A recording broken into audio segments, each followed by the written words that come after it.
Hi, I'm Rosie Acosta. I'm a meditation teacher, speaker, and author of You Are Radically Loved, a healing journey to self-love. Look, I grew up in East Los Angeles during the '92 LA riots, and it set me on a troubled path. I didn't grow up with mentors in my life, so I turned to reading as many books as I possibly could to learn about the purpose of life. In my journey, I found that having these conversations gave me life, and I decided I wanted to create a place where I could share these conversations with my community. So come have a sit with me as we learn about, well, everything.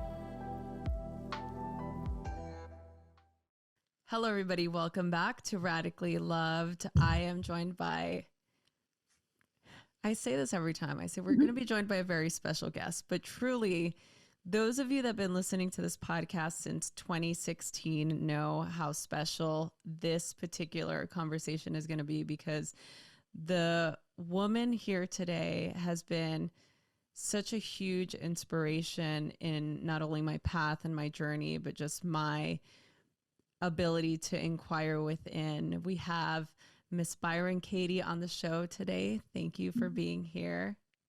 Here's where the clap track is inserted. I'm so happy to be here with you, Rosie. Thank you, honey. Thank you for having me. I'm so excited. The reason why you're here today is because it's a celebration. And I just want to read this because I want to make sure that I get the information exactly correct. It's been nearly 20 years later. Loving What Is continues to inspire people all over the world to do the work, to listen to the answers they find inside themselves, and to open their minds to profound, spacious, and life-transforming insights. The work is simply 4 questions that, when applied to a specific problem, enable you to see what is troubling you in an entirely different light. I love that. I love that. Good old Loving What Is. And, you know, it's meant so much to so many people. Someone mentioned it today with so much gratitude. I like it, Rosie, because it's just so simple that any of us can understand it. It's and profound at the same time. And I love this new edition that they just published. Yeah, there is. It says it's a revised edition. And one of the questions I wanted to ask you, of course, right away was, what revisions are there? Did you change anything that you felt needed to be changed at this time? Or did you feel like the revisions that you made were minor? Well, I had to throw in there like 7 or 8 just amazing new dialogues. And so people could sit in those and really experience inquiry from someone else's experience as they sit in on it. And so those and new passages that really clarify what the work is in a simple language. You know, I just wanted to be sure it's as simple in a very good way as it takes for people to really understand how to inquire within, and then a new forward. Yeah. By Stephen Mitchell. My husband. Yes. I mean, and that to me, I think is something so special, because your awakening was brought about during a divorce, right? During a really troubled time. And yes. And I've gone back and back to this book, and I'll share a little bit more, but I think especially during this time in our I don't know, like during this time that we're all experiencing this pandemic and this sort of experience culturally, that it just seems like a lot of people are unhappy and going through a major transformation. There's a lot of turbulence. Yeah. So how do you feel about the work being done during this time while we're all sort of struggling through this really unpredictable moment in time? I just am so grateful that it's out there, you know, that it's out there, and it's always free on my website, and anyone can do it if their mind is open to it. And as you and I know, Rosie, the freedom that comes out of it is found within us, which is shocking to think that, you know, they say all the answers are in us. What does that mean? But we understand what that means. it's a practice. It's a meditative practice. Take stillness as we listen to the wisdom that meets those questions. And there are 4 questions, and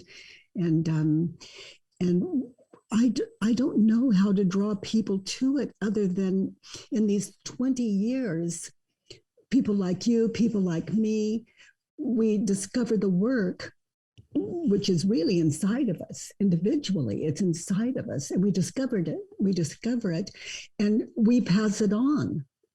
We pass it on through our kindness, our wisdom, and people may say, "Oh, you're so wise." What are they talking about? Because it's just so obvious to us, and so I think it moves that way, and one to the other, to the other, to the other. I think anything that has value moves like that.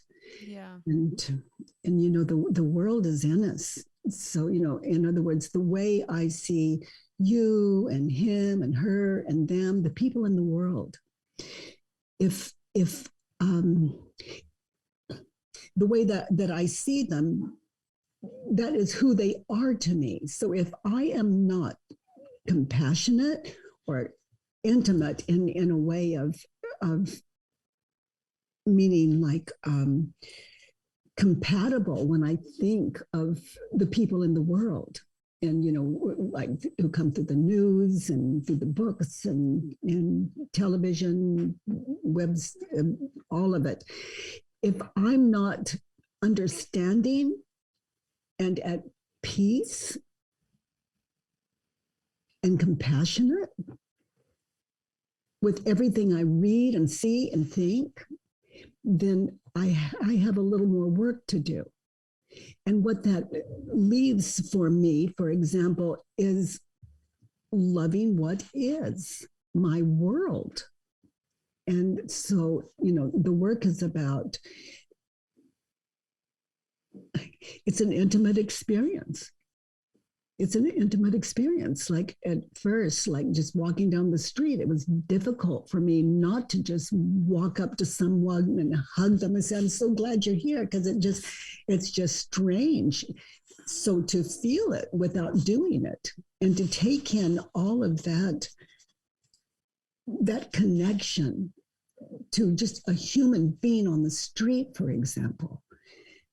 I mean, how do you express that? And it was the most difficult thing for me, just to experience it and feel it and that's a lot of energy. Love is it is a lot of energy, the love I'm pointing to. It certainly teaches balance in all things. Yeah. I mean, this has been your life's work to spread this way of being in a very heart-centered and authentic way. And really, you've provided the pillars that we need in order to be able to go into a state of loving what is, of being present, of loving the other. And again, when I found this during my sort of, I would say, spiritual awakening in my later teens, early 20s, when I read this book, first of all, I was struck with how simple the questions were, right? How simple it was to really ask those questions. And it was almost this overwhelming joy of, oh yes, of course it is this simple. Yeah. Of course it is just me getting in the way and creating an obstacle that may not be there at all. Yeah. So, and that is the case. I can't think of anything, that's the case. And if it's disturbing, then we can identify what we're thinking and believing and question it. And then everything begins to make sense until the next thing comes along, until finally everything begins to make sense. Yeah. We can approach it without fear, without anger, without hidden identity that says, "Oh, I understand," or "Oh, you're so beautiful," or "Oh, I really." like that authenticity that's not just saying it, but speaking out of experience and living out of experience, that connection to others. And that's pretty scary for people, for some people to hear, but it doesn't mean we have to say hello or invite them to tea or any of it. This is a living experience of how to love the world Yeah. and everyone and everything in it. Yeah. I mean, it's again, to me, it sounds good, and it's very radically loved is all about us cultivating more of that presence and love. Um, One of my questions for you is with regard to internal inquiry and us having the time. And, you know, it's been a while since you've written this book and since you've done this work, when you created it. I'm wondering now in the state of the world that we're in, with constantly being bombarded by information, do you think that we still have the capacity to find that time for self-inquiry in the midst of all of the distraction that we have? Well, I think each of us need to answer that, individually, answer it for ourselves. But I just can't. The difference is so radical. It's like sitting in one that judge enable worksheet. There's 6 questions on it, and we answer those 6 questions, and then we question what we've written, and so the world is pretty rough, as you and I know, when we are living out of what we believed. We see out of our own eyes, and what we believe those people or that situation to be can be terrifying, can be traumatic. And when we identify what we were thinking and believing in the center of, in the eye of that storm, like we get still and anchor in that place where we were so frightened, let's say, and we identify the thoughts and move them from our head to paper and question them, it shifts everything. It shifts everything. And what I love about it is no one's telling us what to think, what to do, none of it. It's a meditative practice where we just inquire, and it changes the way we see the world, and it allows people like us to go into situations that other people are too fearful to go into. And people can go in led by love, led by the heart, but still hold the fear.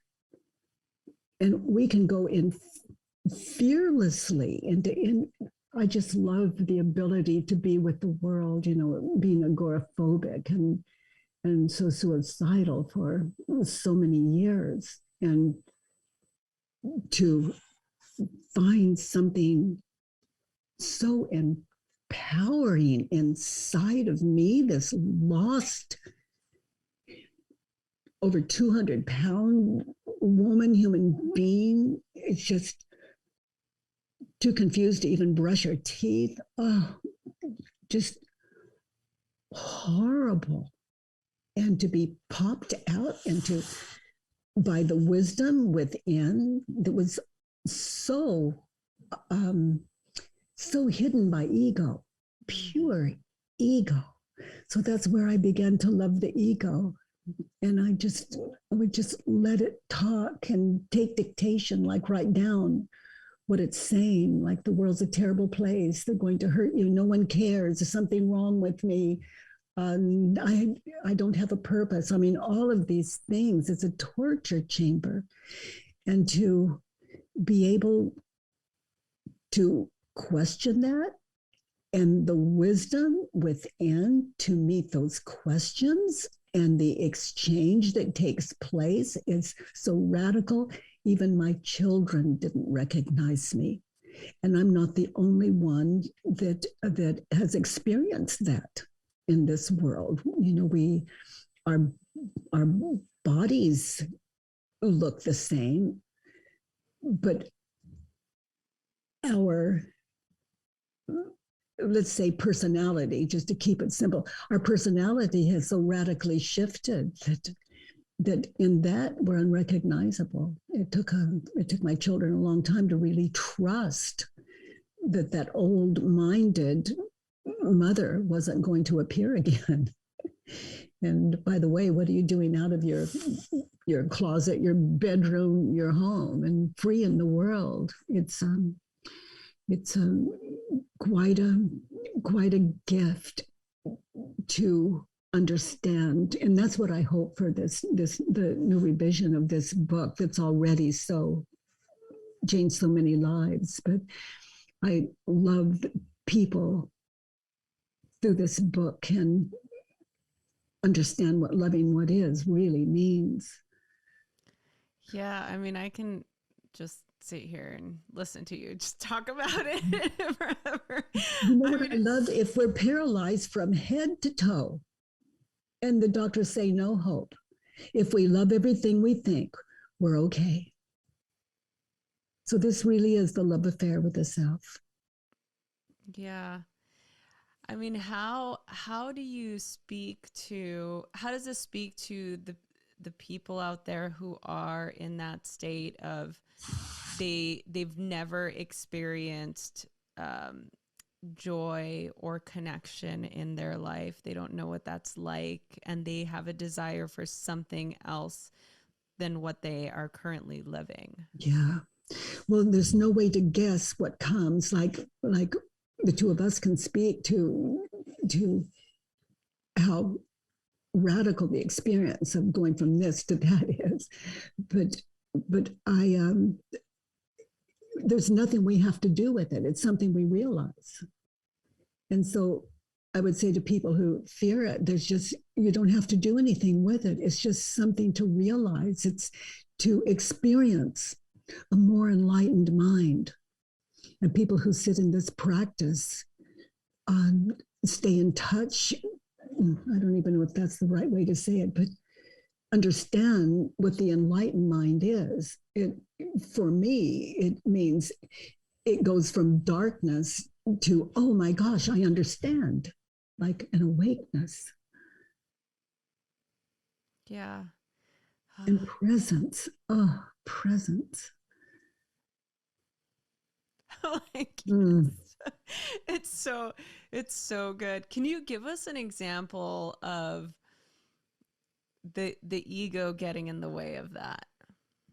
Let's define the ego for people that may, I mean, I'm sure everybody listening to this knows, but just in just regular terms. Well, the ego is the voice that says, I want, I need, I should, you shouldn't, I don't ever want to. And the problem with you is, like that. And he doesn't care about me. And she's always, she thinks I'm stupid. They don't understand me. I mean, that's the ego. The ego's attempt to survive as identity. And ego is just a word for mind, for thinking, and the images that come with it. Like you can't. For example, if I say the word banana, you cannot not think of a banana, and the one you see is probably yellow. Maybe it has some brown stripes, and maybe it's peeled, and maybe it's not. But a banana, but if we saw that image, and the ego didn't name it, it couldn't.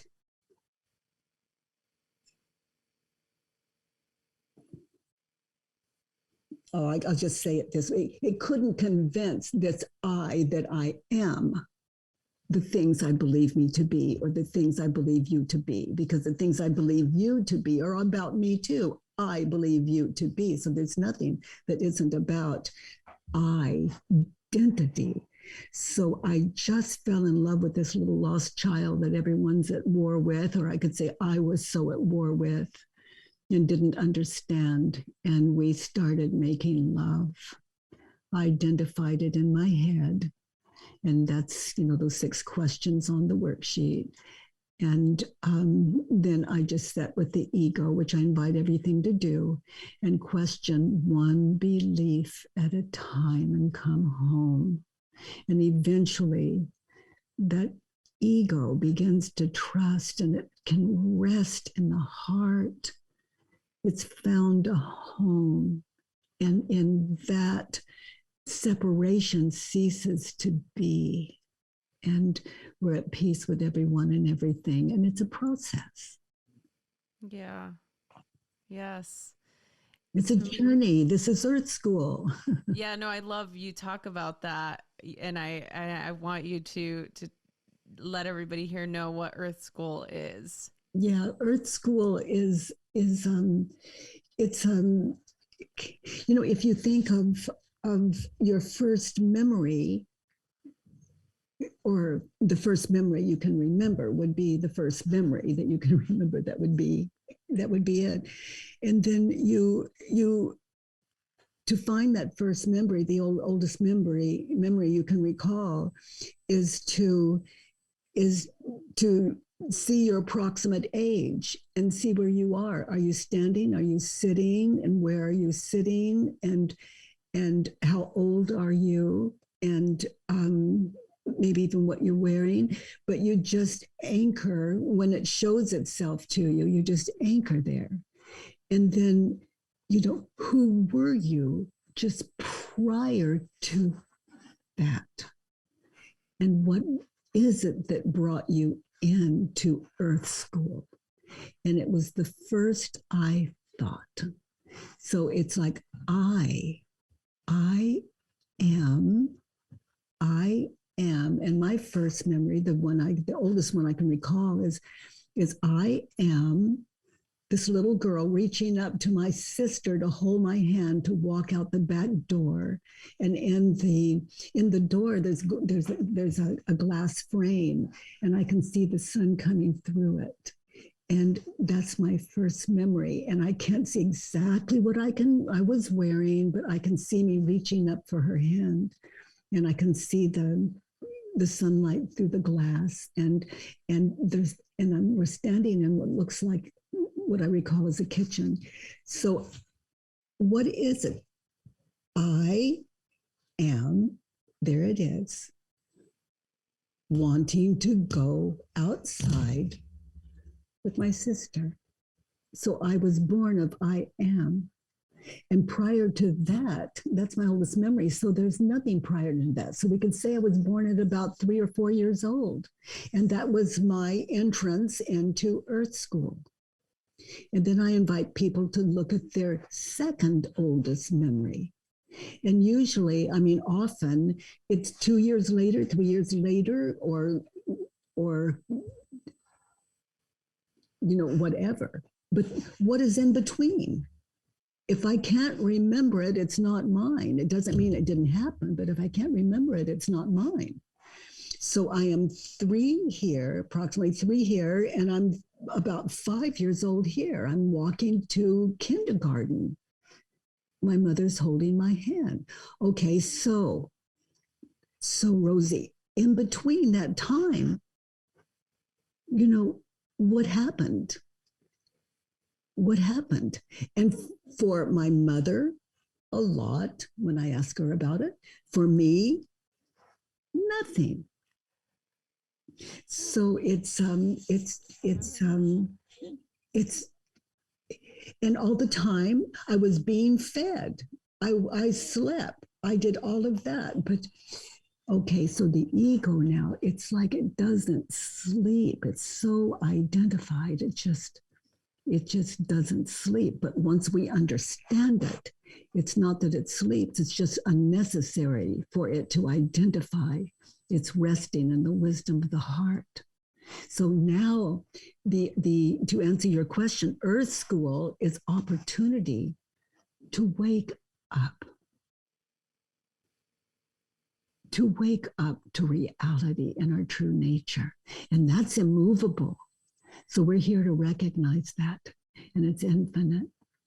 And I could use words, but they're only words.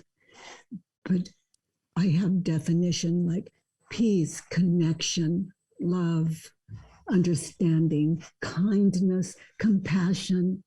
These are all definitions of of what it's like to live in a state of awareness. And it's to love the world, and we can never have the world back. And it begins to meet the lack of need to have it back. You're living in a present moment where all your needs are met. And I don't know a lovelier place. And the people that hurt us, that kick us, that scorn us, that bring us misery, those are the earth school teachers. So we can judge them. That's what we do. We judge them. So I invite people, yes, judge them. Don't shut your ego down. Judge those people just the way you're doing already anyway, and put those thoughts on that worksheet and answer those questions 1 through 6, which support you to move the judgments from your head to paper, and then question them. And then identity begins to fall away as you begin to, oh my goodness, be at home in this world, at home with everyone and everything in this world. Yeah. The world is as we understand it to be. So if we don't love the world, there is a way. And that's what this loving what is about, to revise it and maybe be a little more assistance, and people that want to look more deeply into them. How often do you still ask yourself those 6 questions? Well, the question, is it true, is so alive. That's, the first question. There are 4 of them. But is it true? It's everything's in that if your mind is open. And is what I'm believing about him or her or them, is it true? So it's like everything I think ends in an invisible question mark that's simply no longer a question mark. It's an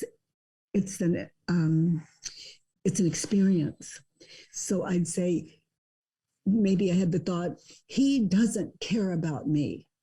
And you can hear my attitude. He doesn't care about me. So an attitude goes with what we're believing, or it can.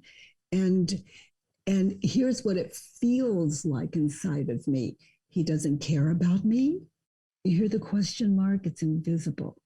So he doesn't care about me. Question mark. So it's always kind. It's like there's something wrong with me. Feels like there's something wrong with me, meaning that's something I can question rather than believe everything the ego throws out as it fights for identity, a physical identity, which can never be. I mean, it's really that question for me has pulled me out of so many spirals I can't even count. I mean, at least, I don't know, a couple of times a day. Yeah, it's so incredible. So your life, your mind ends in a question mark as well. You feel those emotions and you don't even know you're feeling them. It's just commonplace. It's just all working together. And is it true? It's just there. And that's what this practice gives us. I love you have that. I love that so much, Rosie. You dear one. Do you think that, oh my God, I should take that in. I'm just like, oh gosh, it's so hard for me to continue it's hard for me to continue the interview, and I'm just like, I just want to chat with you. Yeah. Well, that's what we're doing. There's something that I read at one point. I think maybe it was an interview that you did, and you talked about how love isn't something that we can teach. Yeah, it's not something we can teach. It can only be lived.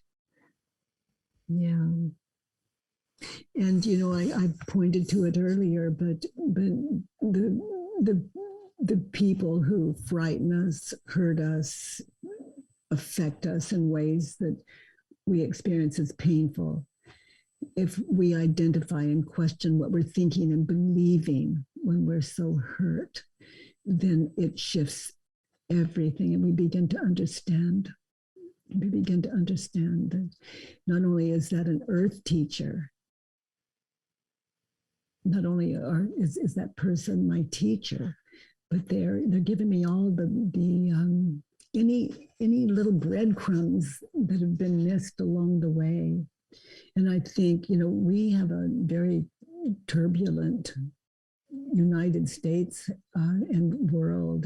It's looking really weird to an observer, and there are a lot of frightened people. And fear is just a word for war. When we're fearful, we're blind and we're deaf. And what I love about inquiry is we're the opposite. We're awake. We're not asleep. We're connected. What is your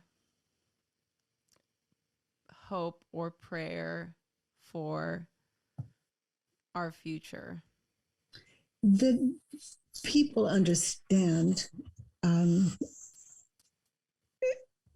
that there's a way out. And we don't have to wait for anyone else to give it to us. That there's a way out.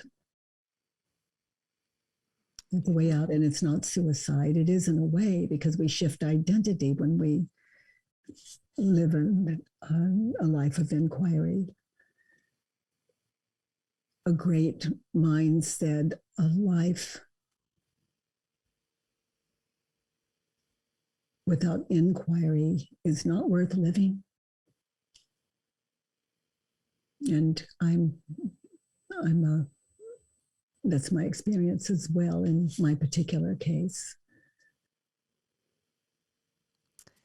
Why do you think that it seems like we're able to have these conversations more often? I feel that more people are craving and have this desire for self-inquiry. There's more and more people discovering the world of self-help and wellness. There's obviously a desire there, but it seems as though our mental health collectively has been deteriorating over the last couple of years. Why do you think that is? The answer that comes to me, first is it's time. And that's not something I'm guessing at. It's time. There's turbulence, but there's always been. And it's just, the closer it gets, the more we need it. And I'm not saying it's right or wrong. It's just that fear is an unquestioned mind, and we can do something about that.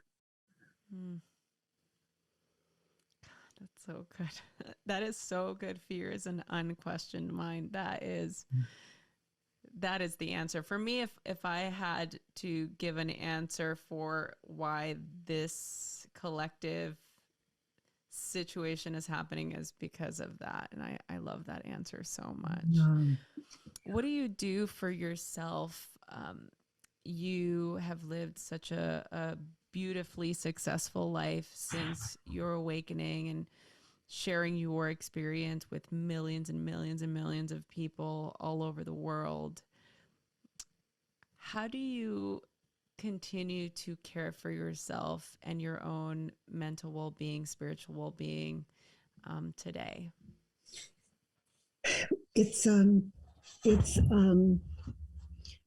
timeless. It's nothing I have to think about. It's there's nothing to stop me. The way my mind used to work prior to inquiry, I would wake up in the morning and it was difficult to even get out of bed. And some days I couldn't, often. I wasn't able to. And so why? My head was full of, no one cares. Why would I bother? I don't have a talent anyway. it's only going to get worse. It's never going to get better. And then it would attack the body. It's too fat, it's too thin, it's too tall, it's too short. I mean, all of that. And then so walking to the bathroom to brush my teeth, I had this internal thing going that I just described. So that's what I was up against. And I speak for, I think, every human being on those days when it's tough to get out of bed.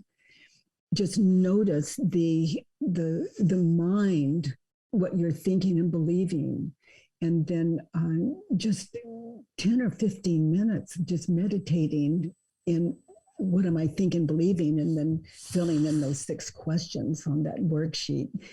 It goes from our mind and it drops to paper. So how to get back to your question, there's nothing going on, so everything's going on. I wake up, I'm out of bed, I love what I think. There's no cause keeping me down. I have thought, brush my teeth. There's no mind to argue with it. It's just, it's still. But what's left is brush your teeth, make up the bed, heat the teapot, heat the water for the tea. It's just no more complicated than that.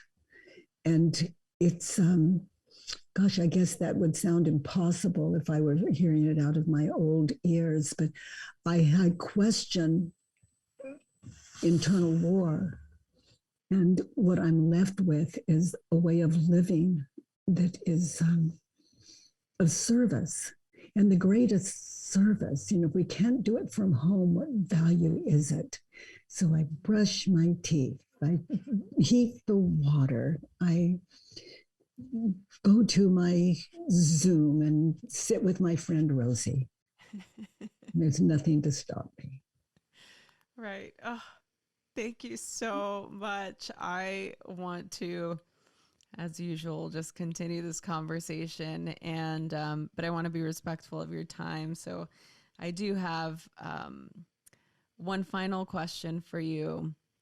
But before I ask you the final question, where can people go for more information? Where can they connect with you? Where are you these days? Well, they can go to BryonKatie.com or thework.com. It's the same website. And on that site, I work live Monday, Tuesday, and Wednesdays from 9 to 10 Pacific time. And oh my goodness, I love that so much. You never know. It's where people fill in worksheets, or we just talk like we're doing here, or people fill in those judge your neighbor worksheets on the work.com, and then we question them, and it's a practice that everyone can sit in.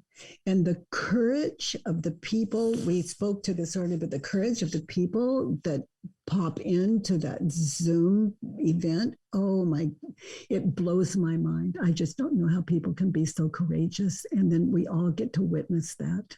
Yes. So I can speak to this, everybody listening, or if you're watching this on YouTube. It's so good. Please go. It is so incredible. You gain so much value just by listening to these brave people share their story and share their truth. It's like, they're incredible. And then some of those we put on the podcast. People can find me on the Bryon Katie podcast and sit in inquiry that way.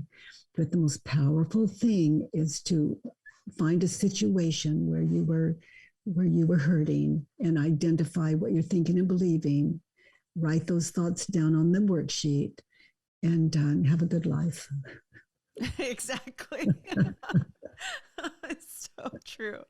Well, thank you again so much. The final question is with regard to this podcast. And again, I'm so grateful for you and for everything that you've done, all the work that you continue to do, and the work. As I told you in the beginning, my story, my background. It has really, it's truly just inspired me so much and really helped shape the person that I am now. And I don't actually think that I would have created any of this if it wasn't for the work. So thank you. for that. Oh, honey, you're so, boy, thank you for, oh my gosh, the work you do in the world is just, it's priceless. And thank you for that. Okay, so the final question is I created this podcast for people to have a place to go to get inspired, to feel a sense of connection, community, to feel supported. So the final question to you is, how do you feel radically loved? How do I feel radically loved? I love everything I think. That's the best. So good. Thank you so much, Miss Bryon Katie. Miss Bryon Katie. I want to just call you Miss Bryon Katie forever. Thank you so much for everything, for being here. Everybody that's listening to this podcast, please remember to subscribe, rate, and review wherever you get your podcasts. And if you gained value from listening to this conversation, definitely share it with your friends or a loved one or anybody who you think would gain value from listening to this. All of the links that Miss Bryon Katie just pointed out will be on the show notes. So if you're listening to this on whatever platform you're listening to this on, just go to the info button. If you're watching this video on YouTube, the links will be below down here. So you can connect there. Thank you all so much. Remember that you are all radically loved and radically supported. Thank you all so much. Thank you so much for listening to the Radically Loved podcast. Please remember to subscribe, rate, and review wherever you get your podcast, and follow us on Facebook at Radically Loved Rosie, on Instagram at Rosie Acosta, and Twitter at Rosie Acosta. By the way, this is original music by DJ Taz Rashid. You can follow DJ Taz on Spotify and check out the best music for yoga and meditation. This has been a Mod Pod Studio production. Check them out at www.modpodstudio.com.